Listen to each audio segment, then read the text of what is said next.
Hello students, जय हिंद। Welcome back to my channel जी से सजू मित्रा। देखिए बेटा, अभी हम ना सर्कल्स चैप्टर की रिवीजन स्टार्ट कर चुके हैं। जो फर्स्ट वीडियो थी हमने उसमें थ्योरम्स आपको एक्सप्लेन की थी, जो कि इंपॉर्टेंट है आपके एग्जामिनेशन पॉइंट ऑफ व्यू से। अब बेटा हम कुछ इंपॉर्टेंट क्वेश्चंस की बात करेंगे, ठीक है। कुछ एक्सरसाइज क्वेश्चंस की हम बात करेंगे यहाँ पर, और कुछ एक्स्ट्रा क्वेश्चंस की बात करेंगे जो एग्जाम में आने के चांसेस होंगे, ठीक है। अगर हमारी वीडियो लेंथी होती है तो मैं 2 पार्ट्स में डिवाइड कर दूंगा। तो स्टार्ट करते हैं बेटा विद क्वेश्चन नंबर 1। देखो क्वेश्चन क्या कहता है बेटा, prove that the tangents drawn at the end points of a diameter of a circle are parallel.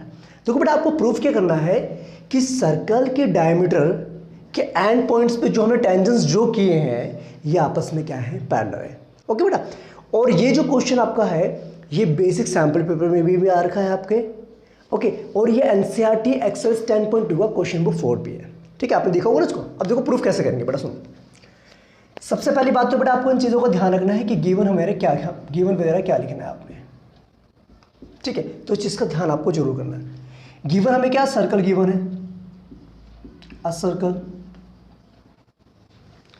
ठीक है, with centre O P Q is the diameter,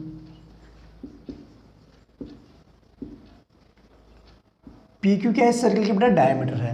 और एक और चीज हमें गिवन है, A B and X Y are tangents at point P and Q respectively, ये भी हमें मेंशन है, ठीक है बेटा। ये तो है ना, ए बी और एक्स वाई क्या है, टेंजेंट्स है गिवन सर्कल के ऊपर। अब हमें प्रूफ क्या करना है, टू प्रूव दैट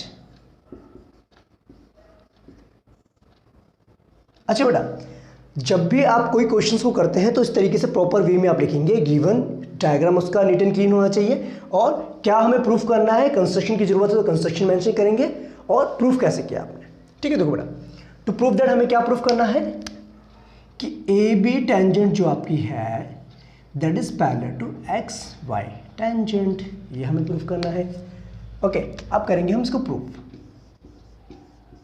देखो बेटा, आप समझना प्यार से। देखो पहली बात, अब बात सुनो बेटा, आपने एक थ्योरम पढ़ी थी 10.1 थ्योरम, लास्ट वीडियो में भी मैंने एक्सप्लेन किया था कि tangent is always perpendicular to the radius, या radius is always perpendicular to the tangent. तो हमें पता क्या है बेटा, हमें पता है, वी नो दैट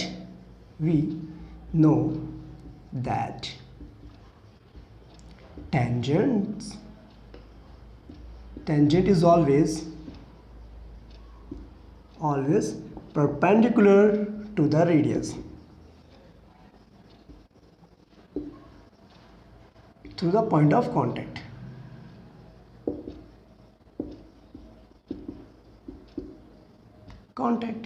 ये आपको पता है बेटा, ठीक है। अगर आपको पता है कि रेडियस जो है टेंजेंट के परपेंडिकुलर होती है तो दैट मींस क्या हुआ, ये जो एंगल आपका 90 डिग्री का हो जाएगा, इसको अगर हम एंगल 1 मान लेते हैं, और ये वाला एंगल भी 90 डिग्री का हो जाएगा, ये भी 90 डिग्री का, और ये वाला भी 90 डिग्री का, क्लियर। तो हम लिखेंगे therefore angle 1 equals to angle 2 equals to 90 degree and angle 3 equals to angle 4 is also equals to 90 degree. आई बात समझ में कि नहीं? अगर बेटा एंगल 1 और 2 भी 90 डिग्री है और एंगल 3 और 4 भी एंगल आपके आपस में इक्वल है, तो क्या मैं ऐसे लिख सकता हूं कि angle 1 is equals to angle 4 and angle 2 is equals to angle 3? बताइए, क्या मैं ऐसे लिख सकता हूं?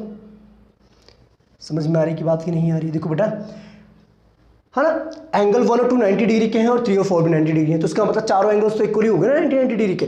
तो अगर देखो बेटा, अगर मैंने लिखा कि एंगल 1 और एंगल 4 आपस में इक्वल है, एंगल 2 और एंगल 3 आपस में इक्वल है, ठीक है, तो ध्यान से देखिए बेटा, क्या ये अल्टरनेट इंटीरियर एंगल्स नहीं बन रहे ना? और अगर अल्टरनेट इंटीरियर एंगल्स बन रहे हैं तो इसका मतलब this two lines are parallel to each other, ठीक है। अब हम लिखेंगे since these are alternate interior angles तो हम क्या लिखेंगे, देयरफॉर जो हमारी लाइन टेंजेंट है हमारी A B is parallel to X Y, और यही हमें प्रूव करना था, हैंस प्रूव्ड। बताइए बेटा, कोई कंफ्यूजन? ठीक है बेटा, तो ये था एक इंपॉर्टेंट क्वेश्चन जो आपके एग्जाम में आ सकता है, बेसिक वाले में खासकर। ओके, अब बच्चे बात करते हैं नेक्स्ट क्वेश्चन की। Till that pause video to note it down. Second important question जो एग्जाम में बनता है, और आई थिंक ये ऐसा क्वेश्चन एग्जाम में आया हो भी है, ठीक है, प्रीवियस में। ठीक, अब देखो बेटा यहाँ पर क्या गिवन है हमें इन फिगर, ये जो हमें मेंशन है ABC is a triangle, ABC हमें एक ट्रायंगल मेंशन है जहां पर एंगल बी जो है 90 डिग्री का है और बीसी हमें गिवन है 48 सेंटीमीटर, दैट्स गुड, और हमें ए बी गिवन है 14 सेंटीमीटर। अब हमें क्या निकालना है बेटा, जो इसके अंदर एक सर्कल बना हुआ है ना, इसकी हम रेडियस फाइंड आउट करना है। अभी हम कैसे फाइंड आउट करेंगे, लेट्स कंटिन्यू। देखो बात सुनो बेटा, देखिए बेटा एक काम करते हैं, जिस पॉइंट पे टच कर रहा है इसको हम लेट कर लेते हैं, इसको हम पी पॉइंट मान लेते हैं, इसको हम क्यू पॉइंट मान लेते हैं, उसको हम आर पर लेट कर लेते हैं। क्लियर बेटा? तो सबसे पहले तो बच्चे जो गिवन है हमें वो लिख लेते हैं एक बार, क्या क्या गिवन है हमें मेंशन क्या है यहाँ पर, देखो हमें गिवन है angle B is equals to 90 degree, ठीक है बच्चे, और बी सी हमें गिवन है 48 सेंटीमीटर, और ए बी हमें गिवन है that is 14 centimetre. It's clear note? ठीक है बेटा, और सर्कल गिवन है, a circle inscribed in the triangle with center O, हमें ये मेंशन है। ठीक है बेटा, और हमें फाइंड क्या करना है, देखो टू फाइंड क्या निकालना बेटा, रेडियस ऑफ द सर्कल।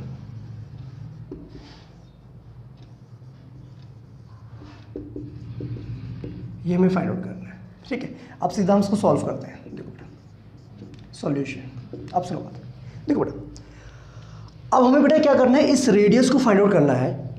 तो बेटा एक काम करो, सिंपल सी बात, एक कंस्ट्रक्शन करो पहले। तो यहाँ पर एक काम करते हैं, कंस्ट्रक्शन क्या करते हैं, देखो ए और ओ को ज्वाइन कर दो पहले, यहाँ से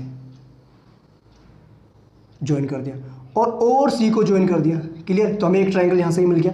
और एक काम करो, ओ और बी को भी ज्वाइन कर दो, कर दिया। समझ आ रही बात, नहीं आ रही? ठीक है, अब बात सुनो बेटा, आपको पता है A B C is a right angle triangle. A B C क्या है आपका, एक राइट एंगल ट्राइंगल है। तो आपको पता है जब ये राइट एंगल ट्राइंगल है तो आप क्या यहां से ए सी की वैल्यू नहीं निकाल सकते पाइथागोरस थ्योरम से? देखो सिंस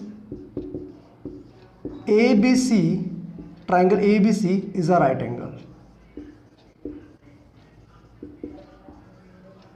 एंगल, देयरफॉर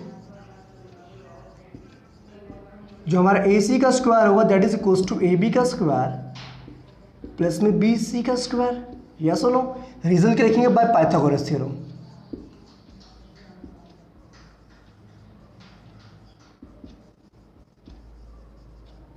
ठीक है क्लास, बात समझ में आ गई? तो क्या यहां से आप ए सी की वैल्यू नहीं निकाल सकते? देखो कैसे निकलेगी यहां से वैल्यू, देखो A C square is just given by A B का स्क्वायर यानी कि 14 का स्क्वायर, बी सी का स्क्वायर कितना होगा बेटा यहाँ पर आपका, बी सी का स्क्वायर वैल्यू 48 का स्क्वायर। करना बेटा सॉल्व इसको, तो आपको मिलेगा ए सी स्क्वायर इक्वल्स टू 196, और 48 का स्क्वायर कितना हो जाएगा बेटा,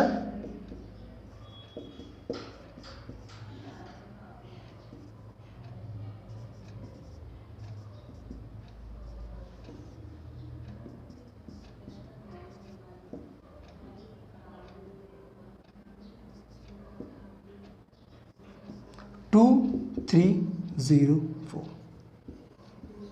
ठीक है, तो ये हमें मिल जाएगा यहाँ से, कितना आ जाएगा ये 0 0 2500। ठीक, तो यहाँ से हमें ए सी मिल जाएगा that is equals to under root 2500, यानी ये हो जाएगा 50 सेंटीमीटर। क्लियर बेटा, बात समझ में आ गई? ठीक, अब हमें बच्चे पता चल गया ए सी कितना है आपका, कितना है 50 सेंटीमीटर है, ये हमने निकाल दिया 50 सेंटीमीटर, ये हमने फाइंड करना है 50 सेंटीमीटर, कोई दिक्कत नहीं। क्लियर? अब बात सुनो बेटा, हमें क्या निकालना है, हमें बच्चे ये रेडियस निकालनी है। और आपको पता है बेटा कि रेडियस जो होती है वो टेंजेंट होती है, टेंजेंट की हमेशा परपेंडिकुलर होती है। तो आपको पता है है ना, क्योंकि आपको पता है जब सर्कल आपका इस ट्राइंगल के अंदर सर्कमस्क्राइबिंग है, ठीक है, तो उसका मतलब ये क्या कर रहा है, उस ट्राइंगल की जो साइड्स है उसको एक एक पॉइंट पे टच कर रहा है। तो अब एक काम करो बेटा, हमें ना रेडियस निकालना है। और आपको पता है, एक बात सुनो, कि जो रेडियस होता है क्या टेंजेंट के परपेंडिकुलर नहीं होता, होता है ना। और आपको पता है बच्चे, A B C is a right angle triangle, very nice. तो इस पूरे ट्राइंगल का जो एरिया होगा, क्या मैं इसको ऐसे सकता हूं, area of triangle A O B plus area of triangle B O C plus area of triangle A O C, लिख सकता हूं कि नहीं लिख सकता? देखो बेटा बात सुनो, पहली बात तो ये देखो, क्या सुनो, देखिए बेटा, वी नो दैट, क्या पता हमें बेटा, tangent always perpendicular to the radius, ठीक है, टेंजेंट हमेशा परपेंडिकुलर रेडियस के। तो इसका मतलब जो हमें पता चल गया अभी, ओ पी ओ आर और ओ क्यू क्या है, परपेंडिकुलर है, ठीक है। तो हम क्या देखेंगे बेटा, सुनो मेरी बात, देयरफॉर जो हमारा है O P that is perpendicular on A B, O Q is perpendicular on B C and O R is perpendicular on A C. Check it out, कोई दिक्कत बताइए। देखो बेटा, क्या मैं area of triangle A O B plus area of triangle B O C plus area of triangle A O C, क्या तीनों triangle के एरिया का सम जो है बड़े ट्राइंगल के बराबर नहीं होगा, एरिया ऑफ ट्राइंगल एबीसी के बराबर? देख लो बेटा, चेक कर लो यहां तक, होगा कि नहीं होगा, होगा ना, ठीक है। इससे क्या होगा बेटा, देखो अगर हम इन ट्राइंगल्स को लेकर के चलते हैं, हमें तो बेस तो पता चल जाएगा, यहाँ पर बेस तो है, और यहाँ पर इसकी क्या हो जाएगी, हाइट हो जाएगी, और यहाँ से हम आर को इजीली फाइंड आउट कर सकते हैं, रेडियस को। चेक करो, क्लियर, पक्का? कोई क्वेरी होती है तो मुझे कमेंट करके जरूर बताएं बेटा, ठीक है। इतनी बात समझ में आ गई, इतना नोट कीजिए, कर लिया आपने इतना नोट, फिर कंटिन्यू करें हम इसको। चेक कर लो बेटा, फटाफट से करिए। देखिए, कर लिया? स्क्रीनशॉट लेना है आपको इसका? नहीं, ठीक है बेटा, एक बार समझ लीजिए, फिर खुद ट्राई करेंगे आप इसको। क्लियर है कि नहीं? चलो इसको इरेज करो बेटा मैं यहां से।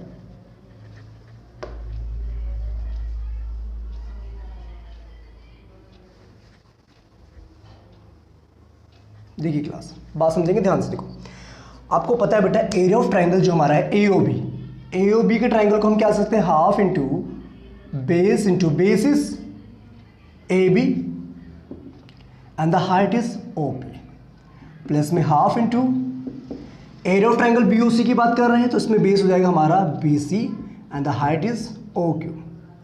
सेम आप इसको भी लिखेंगे, half into base A C हो जाएगा आपका, और हाइट कितनी हो जाएगी आपकी, ओ आर हो जाएगी, equals to area of triangle A B C क्या हो जाएगा, half into base into height.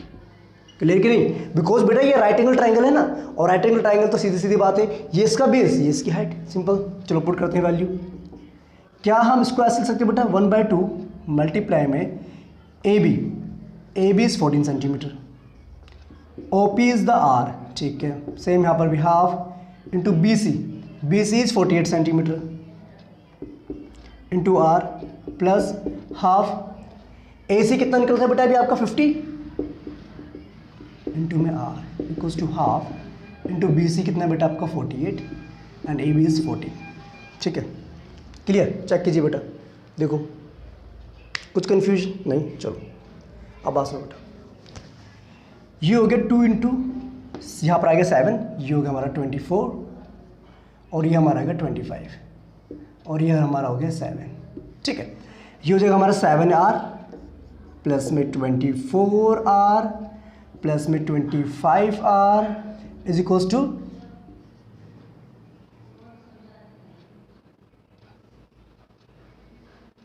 336, ठीक। ये कितना बन जाएगा बेटा आपका, ये 56R is equals to 336, then R is equals to 336 divided by 56। देखो क्या मैंने सही किया इसको, ठीक है। अब देखो क्या ये 6 से डिवाइड हो जाएगा R हमारा, जी ठीक है। तो डेट मीन्स द रेडियस जो हमें गिवन थी सर्कल की, जो रेडियस हमें निकालनी थी, that is 6 centimetre is the final answer. आई बात समझ में कि नहीं आई? ठीक है बेटा, तो ये क्वेश्चन बहुत ही ज़्यादा इंपॉर्टेंट है। ठीक है, ये आपका पहले भी आ चुका है एग्जाम में। ओके, तो उसको आप नोट डाउन करना चाहते हैं, नोट डाउन कर लीजिए। फिर हम बात करेंगे बेटा थर्ड इंपॉर्टेंट क्वेश्चंस की। आई होप स्टूडेंट्स आपको सेकंड क्वेश्चन समझ में आ गया होगा। ओके, अब बात करते हैं बेटा थर्ड इंपॉर्टेंट क्वेश्चंस की। देखो जो क्वेश्चन क्या कहता है, a quadrilateral ABCD is drawn to circumscribe a circle, prove that AB plus CD, that means AB plus CD is equals to AD plus BC। Clear, बात समझ में आई? देखो हमें ये प्रूफ करना है कि एक जो क्वाड्रिलेटरल आपको गिवन है, जिसके अंदर क्या सर्कल है, और सर्कल क्या कर रहा है, इसकी साइड्स को टच कर रहा है at point P, Q, R and S point, different points पे टच कर रहा है। ठीक है, ओके। अब प्रूफ कीजिए कि जो आपका AB प्लस में DC है और AD प्लस में BC है, ये क्या है, आपस में इक्वल है। अब इसको प्रूफ कैसे करेंगे बेटा, सुनो। देखो गिवन वेयर आप लिख लेंगे, गिवन क्या हमें, एक सर्कल क्वाड्रेटर सर्कमस्क्राइबिंग अ सर्कल, ठीक है, जिसमें क्या कर रहा है कि sides of a circle, sides of a क्वाड्रेटर touches given circle eight point P, Q and R, S। ठीक है बेटा, गिवन तो आप लिख लेंगे। आप सीधा बात करते हैं प्रूफ की, कर सकते हैं ऐसा बच्चे, जहाँ कंफ्यूजन हो मुझे बता देंगे आप। ठीक है बेटा, सीधा प्रूफ की बात करते हैं। अब बात सुनना बेटा, ध्यान समझना बात। अब एक बात आपने पढ़ी थी बेटा 10.2 थ्योरम में, क्या पढ़ा था कि जब भी हम टेंजेंट्स ड्रॉ करते हैं एक्सटर्नल पॉइंट से सर्कल के ऊपर, तो वो क्या होते हैं, आपके आपस में इक्वल लेंथ के होते हैं। तो आपको पता है ABCD क्या है, एक्सटर्नल पॉइंट, तो हम क्या रखेंगे, we know that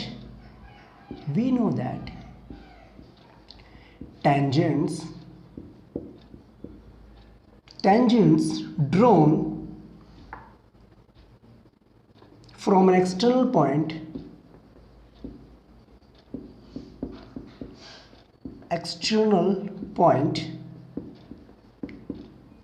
to a circle are of equal length।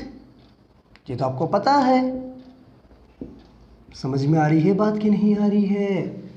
ठीक है, जब भी हम एक्सटर्नल पॉइंट से सर्कल के ऊपर टेंजेंट्स ड्रॉ करते हैं, वो क्या होते हैं, इक्वल लेंथ के होते हैं। Very nice. अब सुनो बात, अब ये क्या बेटा, A क्या आपका एक्सटर्नल पॉइंट है, B क्या आपका एक्सटर्नल पॉइंट है, C क्या एक्सटर्नल पॉइंट है, D क्या एक्सटर्नल पॉइंट है। तो उसका मतलब हम लिख सकते हैं यहाँ से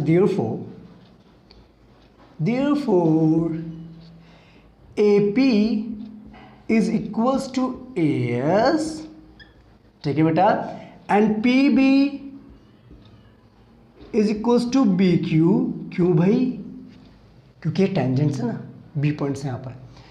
ओके, और क्या होगा आपका, सिमिलरली क्या होगा, सारे जो आपके हैं यहाँ से C, जो आपका यहाँ से क्या होगा, हाँ, जो आपका RC है that is equals to CQ हो जाएगा, यानी कि ये जो लाइंस आपकी ये भी आपस में इक्वल हो जाएंगी। ठीक बेटा, और वैसे ही आपका जो DR that will be also equal to DS। ठीक है, equation number 1, equation number 2, equation number 3, equation number 4 हम इसको एज्यूम कर लेते हैं, तो कोई दिक्कत नहीं है। Very nice. अब हमें प्रूफ तो बेटा ये करना है, AB plus CD equals to AD plus BC। तो एक काम करो ना, इन चारों इक्वेशंस को ऐड कर दीजिए। तो क्या लिखेंगे, एडिंग इक्वेशन 1, 2, 3 एंड 4, तो हमें क्या मिलेगा, वी गेट, देखो बेटा क्या मिलता है, चेक करते हैं, AP plus PB plus RC plus DR is equals to AS plus BQ plus CQ plus DS। Check it out, any confusion? अब सुनो बेटा बात, AP और PB किसके बराबर है, AP plus PB is equals to AB and RC plus DR, RC plus DR is equals to DC। लिख सकते हैं इसको ऐसे कि नहीं लिख सकते, देखो एक बार चेक करो। अब सुनो बेटा, AS और DS किसके बराबर है, AS और DS बराबर आपका AD के बराबर है, या DA के बराबर है, AD के बराबर। BQ और CQ आपका है BC के बराबर। तो क्या हमें यही प्रूफ करना था, क्या चेक करना एक बार बेटा, कर लिया check. A B plus D C या C D is equals to A D plus B C, और यही हमें प्रूव करना था, हैंस प्रूव्ड। ठीक है बेटा, तो ऐसे क्वेश्चन बच्चे, ये वाला क्वेश्चन एग्जाम में आ चुका है पहले भी सीबीएसई के, ठीक है, तो चांसेस है दोबारा आप भी आ सकता है। ओके, तो बेटा बात करते हैं हम फोर्थ इंपॉर्टेंट क्वेश्चंस की। Till that pause video to note it down.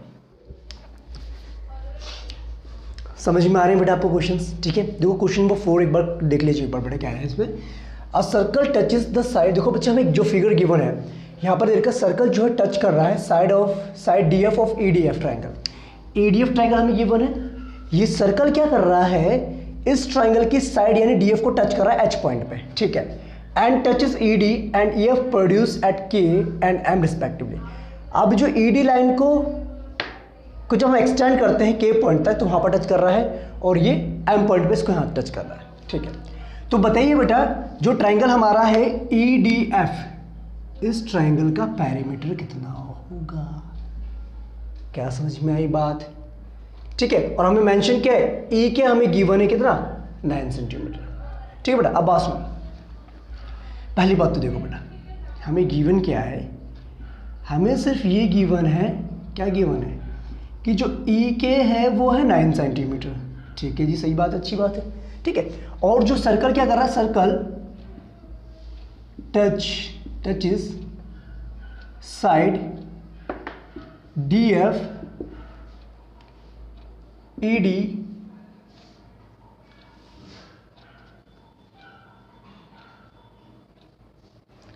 And E F at points, किस किस पॉइंट्स पर टच कर रहा है बेटा, देखो डी एफ को तो एच पॉइंट पर कट कर रहा है, और ई डी को कर रहा है बेटा के पॉइंट पे, जब उसको हम एक्सटेंड कर रहे हैं, और ई एफ को कर रहा है एम पॉइंट पर रिस्पेक्टिवली। है कि नहीं है बात? देखो चेक कर लो बेटा, कोई दिक्कत है तो बताइए। क्लियर? और हमें फाइंड क्या करना है, फाइंड क्या करना है हमें, perimeter of the triangle. To find out, क्या फाइंड आउट करना है, perimeter of triangle E D F हमें निकालना है।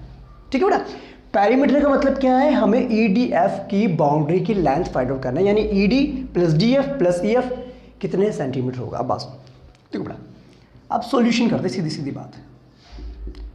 देखिए बेटा, अब आपको पता है यहां पर एक ही थ्योरम लगनी, वो भी 10.2, कि अगर हम एक्सटर्नल पॉइंट से टेंजेंट्स ड्रॉ करते हैं तो क्या वो इक्वल लेंथ के नहीं होते हैं ना। तो मैं पता है बेटा, we know that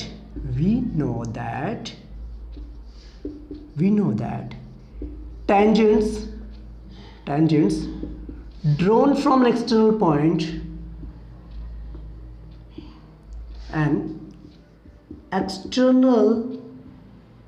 point to a circle are of equal length। Check कर लो, होता है कि नहीं होता बेटा, होता है ना। तो इसका मतलब मैं ऐसे लिख सकता हूँ बेटा कि जो ई क्यू है, देयरफॉर ई के जो हमारा है, ये हम कह सकते हैं ई एम जो हमारी है, क्या वो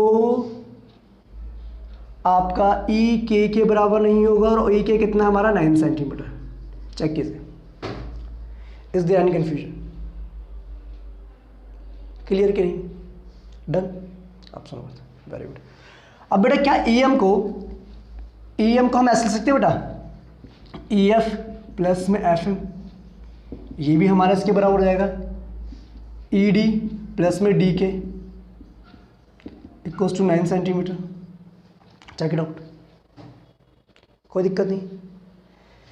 क्लियर है कि नहीं बेटा? देखो एक बार चेक कर लो, कुछ कन्फ्यूजन है तो क्लियर। अच्छा, अब छोड़ो बेटा, इसको ही रहने देते हैं, इसको मानते हैं क्वेश्चन नंबर 1।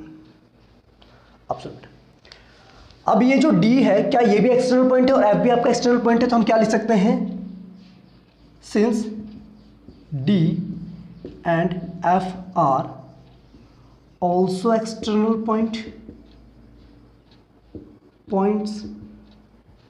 एक्सटर्नल पॉइंट्स तो क्या हम ऐसे लिख सकते हैं, देयरफॉर जो हमारा D के है और DH है वो आपस में इक्वल हो जाएगा, और HF हमारा है और FM हमारा है, ये आपस में इक्वल हो जाएंगे।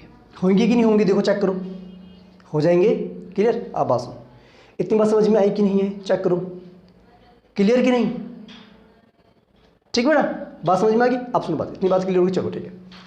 अब देखिए बेटा, आपको क्या निकालना है, पैरामीटर निकालना है, किसका? Parameter of triangle EDF।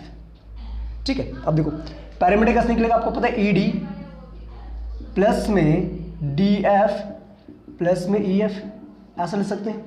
क्या मैं ED को ऐसे रहने दो, DF को क्या मैं ऐसे लिख सकता हूँ, DH प्लस में HF प्लस में EF। चेक कीजिए सर, यानी कंफ्यूजन। आप सुनो बेटा, आपको पता है बेटा EF प्लस में FM किसके बराबर, 9 सेंटीमीटर के बराबर है। EF प्लस में FM किसके बराबर बेटा, 9 सेंटीमीटर के बराबर है। और आपको पता है बेटा FM और HF क्या है आपस में, इक्वल है। FM और HF क्या है आपके आपस में, इक्वल है। तो क्या मैं इसको ऐसे लिख सकता हूँ बेटा, ED, DH की जगह पे मैं D के लिख सकता हूँ, और HF की जगह पे क्या मैं FM लिख सकता हूँ कि नहीं लिख सकता, चेक करेंगे बेटा आप इसको, check it out. Any confusion? और ED प्लस D की बेसिकली है क्या बेटा, ये A तो है, क्या है E के, और FM प्लस EF क्या है, ये आपका EM है। और दोनों के दोनों कितना सेंटीमीटर के थे, 9 सेंटीमीटर के थे। तो आंसर कितना आ गया, 18 centimetre. Yes no, check it out. देखो ना बेटा,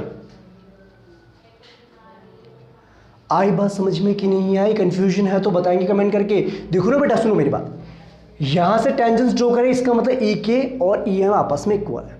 क्लियर होगी बात? Very good. हमें EDF ट्राइंगल का पैरामीटर निकालना है, तो क्या मैं इसको ऐसे सकता हूँ, ED प्लस में DF प्लस में EF। ठीक, अब ये भी एक्सटर्नल पॉइंट है, तो यहाँ से DK और DH आपस में इक्वल, HF और FM आपस में इक्वल। तो यहाँ से हमने पैरामीटर निकाल दिया, that is equals to 18 centimetre. Check it out. ठीक है बेटा, ओके। तो आई थिंक ये क्वेश्चन आपको क्लियर हो गया होगा। अब बात करते हैं नेक्स्ट इंपॉर्टेंट क्वेश्चन की। Okay okay,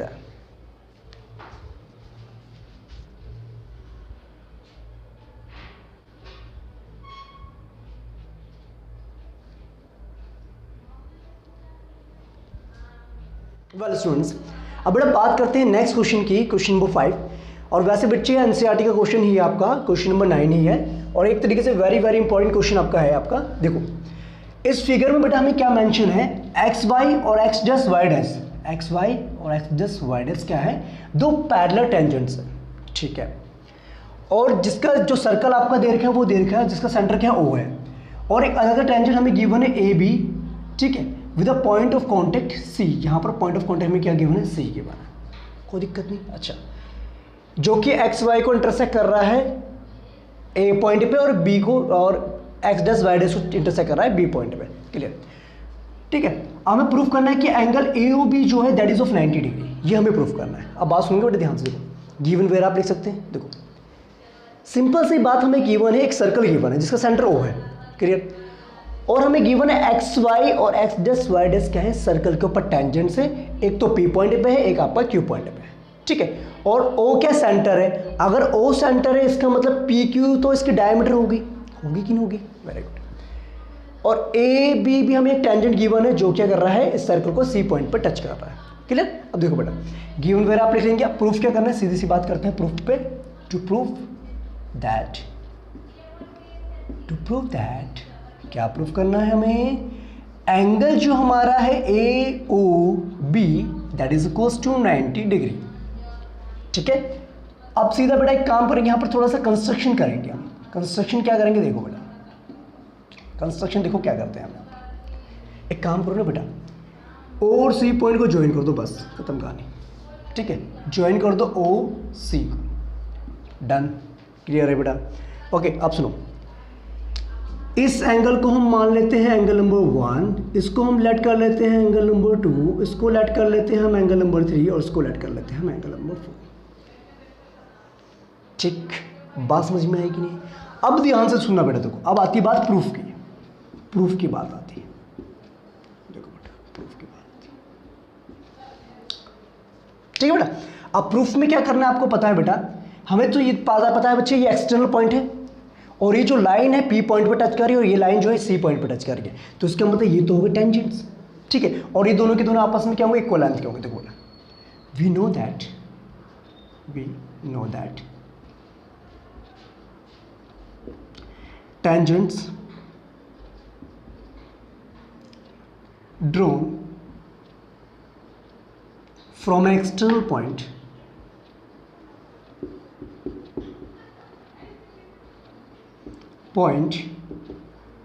are of equal length।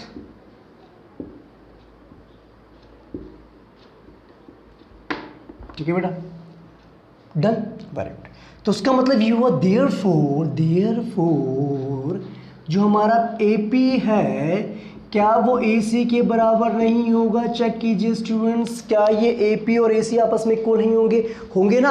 अब एक काम करो बेटा, इस दोनों ट्राइंगल को हम ले लेते हैं। In triangle AOP and triangle CAOC। ठीक है बेटा, दोनों ट्राइंगल्स को लिया। आपको पता है बेटा ये जो OP है और ये जो OC है, क्या ये दोनों आपस में इक्वल नहीं है, क्योंकि सर्कल की क्या है, रेडियाई है। ठीक है, तो हमें पता है बेटा OP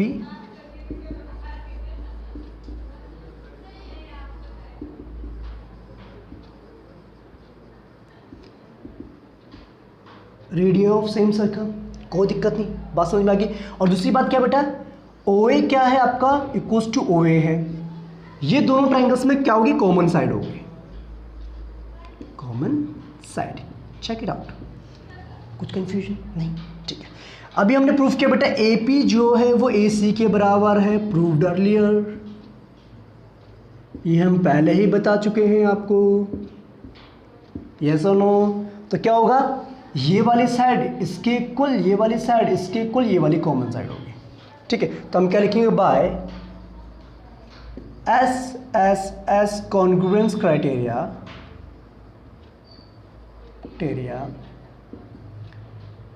ट्राइंगल। अब ट्राइंगल का नाम बच्चे कैसे लिखेंगे, देखो ट्राइंगल AOP अगर हम ले रहे हैं तो ये किसके कॉन्ग्रुएंट होगा। देखो AO किसके बराबर बच्चे, AO जो है आपका AO के ही बराबर है। ठीक है, और AP किसके बराबर था बेटा, AP था आपका AC के बराबर। ठीक है, तो हम इसको ऐसे लिख सकते हैं क्या, triangle AOC। Check it out. ठीक है, देख सकते हैं। तो क्या लिखेंगे बेटा, यहां से फिर हमें कंक्लूजन मिलता है by CPCT corresponding parts of congruent triangle, क्या एंगल 1 और एंगल 2 भी आपस में इक्वल नहीं होंगे। क्या देखो बेटा, AOP और AOC आपस में इक्वल नहीं होंगे, क्या होंगे ना। अगर दोनों ट्राइंगल कॉन्ग्रुएंट हैं तो उसके कॉरस्पॉन्डिंग पार्ट्स भी इक्वल होते हैं। डन, तो दोनों आपस में इक्वल हो गए, वेरी गुड। अब आगे सुनो बेटा, क्लियर। तो सिमिलरली क्या हम एंगल 3 और 4 को भी इक्वल कर सकते हैं, एक बार चेक करना। देखो ना, ये ट्राइंगल BOC और BOQ, इनको कॉन्ग्रुएंट करेंगे हम, ये वाली साइड इसके इक्वल, ये वाली साइड इसके इक्वल, ये वाली साइड कॉमन। तो सेम क्राइटेरिया से आपका जो है एंगल 3 और 4 भी आपस में इक्वल हो जाएंगे। That it be equation number 2। Clear note, done. अब समझो बेटा, बात को ध्यान से समझना। सिंस आपको पता है बेटा O जो सेंटर है और PQ क्या है, इसकी डायमीटर है कि नहीं बेटा। यहां से जो लाइन पास होती हुई जा रही है बिल्कुल स्ट्रेट, और सेंटर से जो लाइन सेगमेंट पास होती हुई जाती है उसे क्या कहते हैं, हम डायमीटर कहते हैं ना। Since PQ is a straight line, diameter तो स्ट्रेट लाइन होगी, तो क्या मैं इसको ऐसे लिख सकता हूँ बेटा, angle 1 plus angle 2 plus angle 3 plus angle 4 equals to 180 degree. चेक कर लो बेटा, चेक कर लीजिए इसको, क्या लिख सकता हूँ मैं इसको, ऐसे लिख सकता हूँ कि नहीं लिख सकता, लिख सकता हूँ ना। अब देखो बेटा, अभी आपने प्रूफ किया था एंगल 1 और 2 आपस में इक्वल है, तो क्या मैं एंगल 1 की जगह पे एंगल 2 लिख सकता हूँ, और 3 और 4 भी आपस में इक्वल है, क्या मैं एंगल 4 की जगह पे 3 लिख सकता हूँ। और मैंने ऐसा क्यों किया, बिकॉज हमें ये वाला एंगल की ज़रूरत है अब, AOB। तो ये हो गया twice of angle 2 plus twice of angle 3 is equals to 180 degree. ठीक है बेटा, क्लियर हुआ, चेक करो यहाँ तक। ठीक है, क्लियर। तो इसमें से 2 कॉमन निकाला, angle 2 plus angle 3 equals to 180 degree. यहाँ से आपको कंक्लूजन मिलता है angle 2 plus angle 3 is equals to 90 degree. या सुनो, चेक करो, ठीक है। और एंगल 2 और 3 किसके बराबर है? एंगल AOB के बराबर है। Therefore angle AOB is equals to 90 degree, hence proved.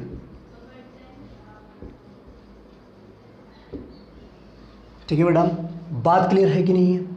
ठीक है, तो ये क्वेश्चन एक तरीके से इंपॉर्टेंट क्वेश्चन है, ओके, बहुत ज़्यादा इंपॉर्टेंट क्वेश्चन आपका है, ठीक है, जो एग्जाम में आने के चांसेस हैं इसके। ठीक है, तो इसको आप जो है अच्छे से रिवाइज कर लेना इन क्वेश्चंस को, जो मैं आपको करवा रहा हूँ। ये सारे क्वेश्चंस बहुत बहुत ज़्यादा इंपॉर्टेंट है, ठीक है बेटा। अगर वीडियो लेंथी होगी तो मैं 2 पार्ट्स में डिवाइड करूँगा वीडियोज़ को इंपॉर्टेंट क्वेश्चंस की, ठीक है, ओके। तो आपको अगर कोई क्वेरी होती है तो मुझे कमेंट करके जरूर बताएं। तब तक आप बच्चे इसको नोट डाउन करना चाहते हैं, नोट डाउन कर लीजिए, ठीक है, okay.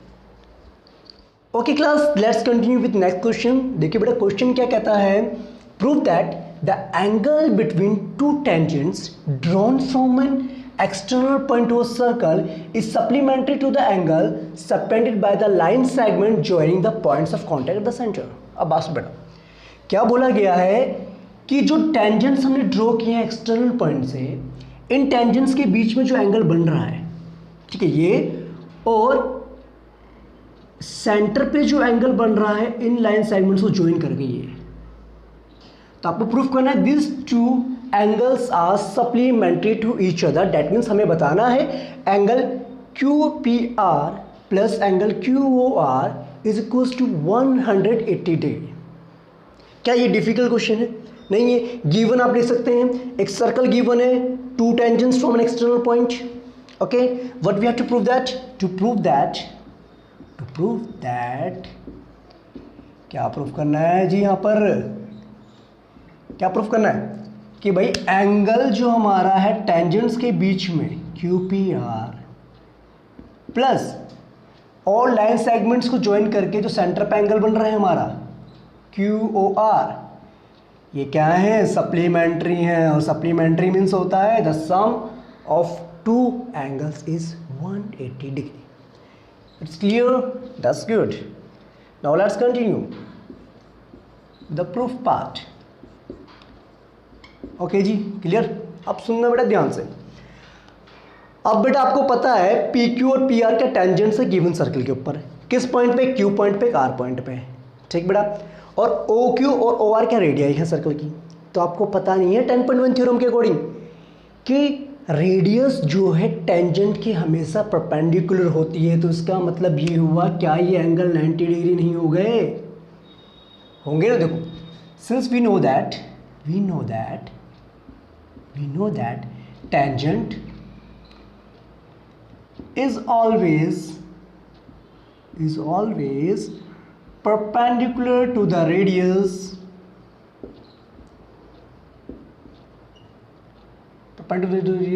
at the point of contact। ठीक है बेटा, कोई क्वेरी हो तो मुझे ज़रूर बताएं कमेंट में, ठीक है बेटा, ओके। और अगर आपको पसंद आता है मेरा एक्सप्लेनेशन तो आप उसको लाइक शेयर जरूर करें, ठीक है, ओके। देखो बेटा, अब आगे सुनते हैं, बात सुनो, करें कंटिन्यू। Very good. हमें पता है भाई टेंजेंट्स क्या होते हैं? परपेंडिकुलर होते हैं रेडियस की। तो क्या हम इसको ऐसे लिख सकते हैं बेटा, PQ is perpendicular on OQ या OQ is perpendicular on PQ and PR is perpendicular on OR। तो हमें यहाँ से ये मिलता है देयरफॉर जो एंगल हमारा है PQR और जो एंगल हमारा है PRO,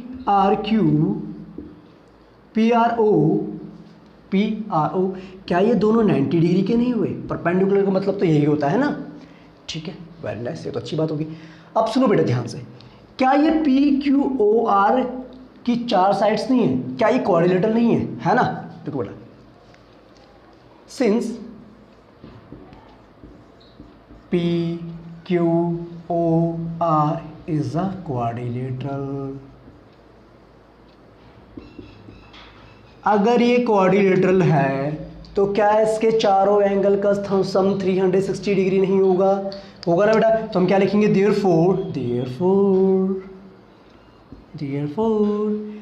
angle P Q O plus angle P R O plus angle Q P R plus angle Q O R, क्या इन सब का सम 360 डिग्री नहीं होगा? होगा ना? क्यों होगा भाई? Angle sum property for quadrilateral, angle sum property of a quadrilateral. समझ में आ गई बच्चे? ठीक है, अब आपको पता है बेटा ये दोनों एंगल क्या है? This two angles are of 90 degree. तो क्या लिख सकते हैं? 90 degree plus 90 degree plus angle Q P R plus angle Q O R equals to 360 degree. क्या नहीं? ठीक है, इन दोनों का सम कितना हुआ? 180 डिग्री हुआ। तो क्या यहाँ से हम इसको ऐसे निकाल सकते हैं बेटा? क्यू पी आर प्लस में angle Q O R is equals to 360 degree minus 180 degree. Check it out, check कीजिए बेटा, कर सकते हैं। तो ये मिल गया हमें यहाँ से angle Q P R plus में angle Q O R is equals to 180 degree. तो क्या हमें यही प्रूफ करना था? एक बार चेक करना बेटा, यही तो हमें प्रूफ करना था। क्या प्रूफ करना था? कि एक्सटर्नल पॉइंट से जो हमने टेंजेंट्स ड्रॉ करे हैं उसके बीच में एंगल, और दूसरा क्या था बेटा? And the angle subtended by the line segment joining the points of contact. In points of contact से जो लाइन हमने ज्वाइन की है उससे सेंटर पे जो एंगल बन रहा है वो क्या है? सप्लीमेंट्री है। तो ये था इसका एक्सप्लेनेशन पार्ट। आई थिंक आपको समझ में आ गया होगा। ठीक है बेटा, कोई क्वेरी है तो मुझे बताइए। ठीक है, अगर बच्चे आपको वीडियो पसंद आती है तो अपने दोस्तों के साथ भी शेयर कीजिए। These are very important questions जो एग्जाम में आ सकते हैं। ठीक है बेटा, ओके। और बाकी रिमेनिंग क्वेश्चन जो बेटा मैं नेक्स्ट वीडियो में अपलोड करूंगा, बिकॉज वीडियो थोड़ी लेंथी हो गई है। ठीक है, तब तक के लिए आप अपना ध्यान रखिए और रिवीजन करते रहिए। कोई क्वेरी होती तो मुझे बताते रहिए। तब तक के लिए bye bye, take care and जय हिंद स्टूडेंट्स।